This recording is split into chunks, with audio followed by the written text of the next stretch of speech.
Joining us now is Eric Litweiler from MHA, which is Mental Health Association of South Central Kansas. You can all say it with me. Anyway, you had some things to talk about today that I thought were kind of interesting. Well, yeah, I feel like I too often come on here and talk about kind of depressing things, and I thought this would be a good opportunity. But it's four ways of kind of finding positives in situations that sometimes we struggle with in life. So four things to remember maybe when you're going through kind of a difficult time. Yeah, Well, and I think that's really good for people to practice because absolutely. nobody's life is just sunlight and roses It's not. all That's the true. time. That's true. So, and if you have an optimistic point of view, you're going to be able to find those bright spots Yeah. in the things that are happening. But if if you don't have that type of point of view, these are nice tools to have. They are, absolutely. So yeah, the first step is really to identify what is really happening. And I think that sounds a little simplistic, and I understand that. But the low-hanging fruit, the example I always use is that anger is a secondary emotion. So sometimes bad things happen, and if someone were to ask you how you feel, you'd say, well, I'm angry, I'm pissed, or whatever it is. No, you're probably actually not. Yeah. You're probably sad. You're probably jealous. You're probably nervous. You're probably a lot of things, but you're probably not actually angry. So we encourage people to really sit and think about what is going on. Another example that I use, and I use this a lot personally, because just like everybody else, as you say, my life is not perfect. Sometimes there's just a lot going on and we feel really overwhelmed. Yeah. And it's because it feels like there's 20 things floating around in our brains, and they're not organized, and they're all just up there, and we feel like we need to do all of it. Of course, my ADD does not help with that situation, certainly. You feel like you need to learn to juggle? Yeah, and they're all in the air, and you can't tell how many of them are because they're all floating and zooming around in your brain.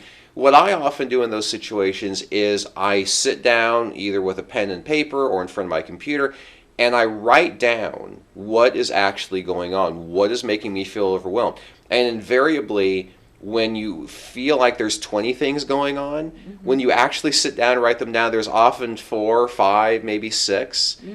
So there's not nearly as much going on. And once you've written them down, it's really easy then to say, okay, these are the things going on. How do I attack these things? It's a lot easier to do once you've written them down and you actually understand and have identified exactly what those issues are. So that's a great first step, I think. Yeah. Oh, and it makes a lot of sense. Yeah. Because sometimes that forces you to organize your thoughts. Right, exactly. That's a great way of putting it. Organization is. I you wouldn't know it from looking at my home. You wouldn't know it from looking in my office. I love organization. I just can't quite be compelled to engage in it. Yeah, my daughter is a very organized person, and I don't know where she got that trait because she didn't get it from me or her dad. So. Yeah, I understand. I understand. So then, yeah, the second one is trying to reframe the situation. I personally am a very firm believer that everything happens for a reason, and I think a lot of that comes from an understanding that if I believe that bad things happen just randomly for no reason, that's really hard for me to swallow. Yeah. Well, it's hard to find a reason to get out of bed in the morning. That's exactly Yeah. right. But if I cling, perhaps naively, to the belief that when things happen, there's a reason that it happened, that's a lot easier for me to wrap my brain around. Now, that's my personal outlook, and I'm not telling anybody else to feel that way, but it's just a lot easier for me to get through life, and as you say, find a way of getting up in the morning. Yes, this thing happened, but there's a reason it happened. What's the reason? So often, and I think some of that too comes from my father. One of the best pieces of wisdom that he ever gave me in his life was that every weakness is just a strength carried too far. He told me that 30 years ago, and over the decades, I have learned he's entirely right. If you look at people you don't get along with, if you look at teachers you didn't like in school, if you look at bosses who you think are just the worst bosses in the world, if you think about what you don't like about them, and kind of pare that quality back a little bit, you will, I will say, invariably find the root of something good in that.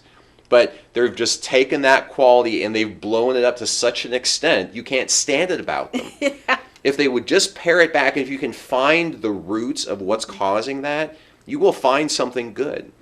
So whatever's going on, we think about reframing it. Yes, this bad thing happened, but what good can come out of that? Right. What is the silver lining? What did I learn?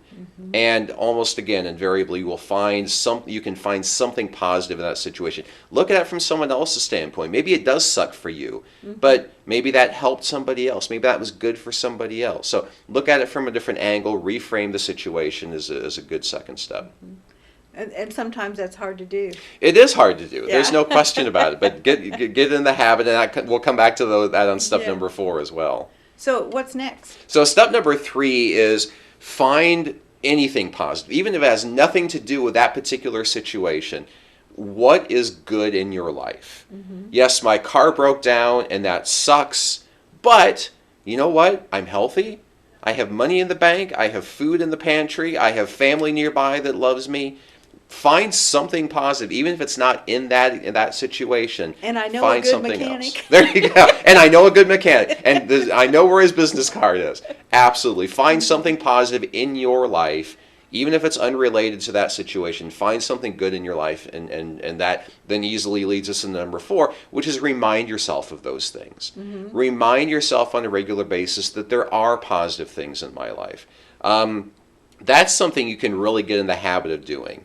If you're not by nature the type of person to remember your blessings, I've even seen people, in fact, literally up in my attic right now, there's a guy who stayed with us early in the pandemic who always did this.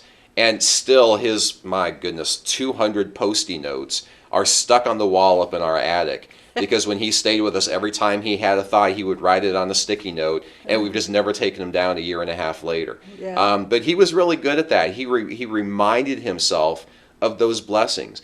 And yes, writing them down seems kind of weird, but you do it often enough, and you'll get in the habit, and pretty soon you won't have to. You'll just be in a negative situation, and your brain will automatically switch to, but what's good? Yeah. That's a great place to be. Yeah. Great for your mental health. And I think I know some people that are very optimistic in nature, Yeah. and they do that when something bad happens. They look at the silver lining. They see beyond Yeah. the event and process it that way. Yeah. And people who can't do that find that incredibly annoying. That's true.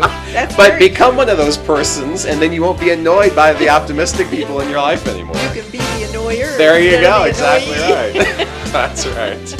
Well, Eric, it's always a pleasure. I appreciate it. Thanks for doing this. All right.